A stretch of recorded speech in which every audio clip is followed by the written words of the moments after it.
Salut! Donc on est parti et cette fois on va s'intéresser à la commande sudo. Alors la commande sudo, s'écrit sudo, et est utilisée avant une commande et elle permet de passer en mode administrateur ou en mode root, comme on l'appelle sur Linux, euh, pour une commande. C'est-à-dire qu'au lieu de faire ls-l, je peux très bien faire sudo ls-l. Alors en fait, là, il s'agit du même résultat, mais je passe en mode administrateur pour lancer cette commande. C'est-à-dire, qu'est-ce que le mode root?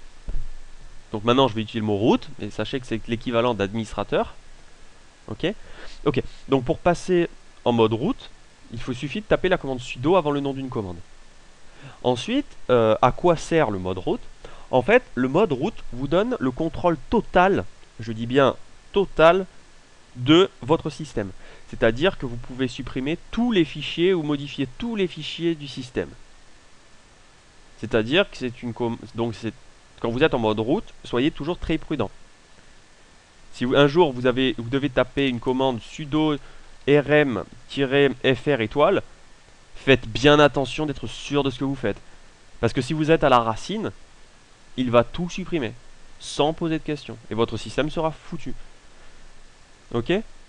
Donc, surtout, bien réfléchir quand vous êtes en mode route.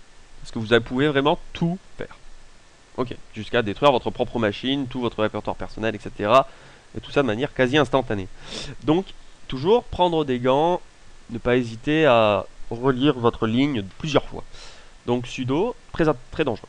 Enfin, très dangereux. Disons à utiliser avec précaution. Même si, des fois, il est indispensable, évidemment. Alors, donc, à quoi sert sudo ça permet donc de modifier des fichiers où vous n'avez pas forcément l'accès. Vous pouvez passer en mode administrateur pour le modifier.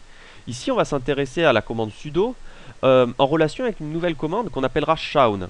Alors, je vais marquer tout simplement ici la ligne pour bien que vous compreniez. Et ici, ce qu'on va faire, c'est donc un sudo shaun. Shaun, c'est la commande donc pour changer le propriétaire du fichier. Ici, vous voyez que le propriétaire, c'est Viking, et le groupe auquel appartient ce propriétaire est Viking aussi. Donc,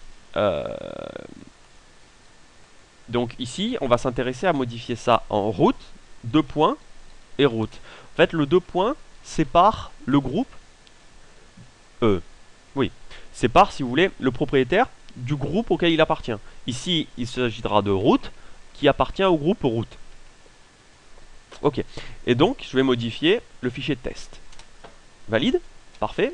Je fais un ls-l et vous voyez que maintenant le propriétaire il s'agit de root et le groupe auquel appartient le propriétaire il s'agit également de root. Ok. Donc maintenant root est le propriétaire de ce fichier. Ici je vais par exemple aller dans la racine, faire un ls-l et ici vous voyez dans la racine tous les fichiers importants du système appartiennent à root. Voilà, pour protéger ces fichiers des utilisateurs standards. Donc, c'est-à-dire si je fais un rm home, ici ça ne marchera pas. D'accord? Par contre, je pourrais très bien faire un sudo rm home. Mais que je ne ferai bien évidemment pas, parce que tous les fichiers root sont root pour une raison. Ok. Donc, ici, donc, je vais vous parler vite d'une autre commande. C'est cd espace tiret. Alors, change directory, on l'avait déjà vu. Ce que veut dire le tiret, c'est renvoie-moi au dernier endroit où j'étais avant la dernière commande cd.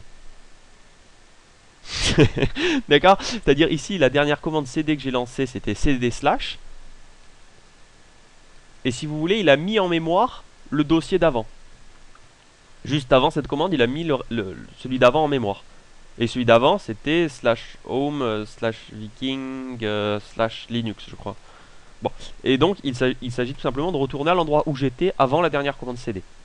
Ok, donc la dernière commande cd c'était là, donc je reviendrai là où j'étais avant.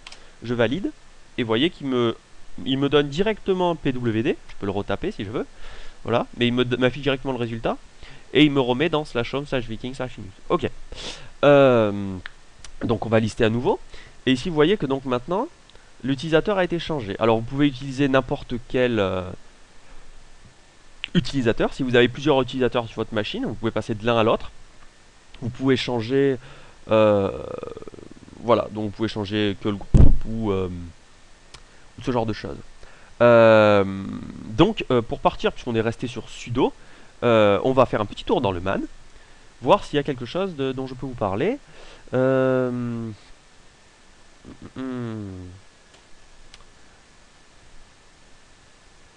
Voilà, ici avec l'option "-u" par exemple, vous pouvez utiliser sudo pour passer dans un autre utilisateur.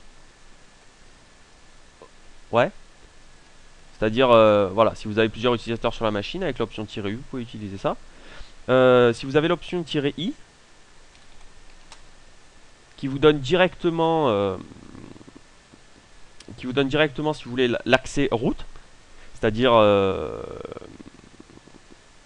là vous voyez qu'il me met dans le dossier /route directement. Je peux retourner dans le fichier. Alors il y a une commande qui est intéressante, c'est who am I. Who am I, il faut traduire ça comme qui suis-je. Alors je valide qui suis-je et il me dit route. D'accord. En fait, là ça veut dire que je suis connecté en tant qu'utilisateur route.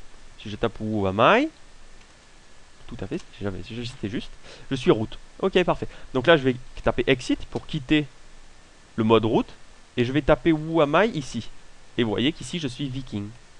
Donc je sais que si je fais un ls, voilà, si je fais un ls irréel ici, je sais en tapant un who am I que je suis viking. Ok, parfait. Donc ceci étant dit, ceci étant fait, ceci étant expliqué, je vais vite vous parler d'un truc, parce que je me suis rendu compte que je ne l'avais pas mentionné. Alors c'est un peu étonnant de mettre ça en intermédiaire, mais beaucoup de gens peut-être vous êtes peut-être déjà au courant, mais je vais vous dire quand même, c'est le point. Alors je vous ai parlé du 2 points, par exemple du CD 2 points. Ça renvoie au répertoire du dessus. CD tiré me renvoie là où j'étais. Il y a aussi le point. Bon, CD point, en fait ce que représente le point, c'est l'abréviation du répertoire courant. C'est-à-dire que en fait, il s'agit de là où vous êtes. Si je mets CD point, ça veut dire déplace-toi dans le répertoire qui est celui-là. Bon, en gros, ça va pas changer de répertoire. Je serai toujours dans le même. Ok ? Mais il peut être important de l'utiliser. Ok, donc le point slash représente le répertoire où je suis. Ok, donc si je fais ls.slash, il listera là où je suis. Si je fais ls.slash-client, il listera le contenu du dossier client. Ok, donc point ou point slash, c'est très important à mémoriser. Donc voilà, je pense que ça devrait le faire pour cette vidéo. Et ben voilà, j'espère que ça vous a plu, et puis à bientôt.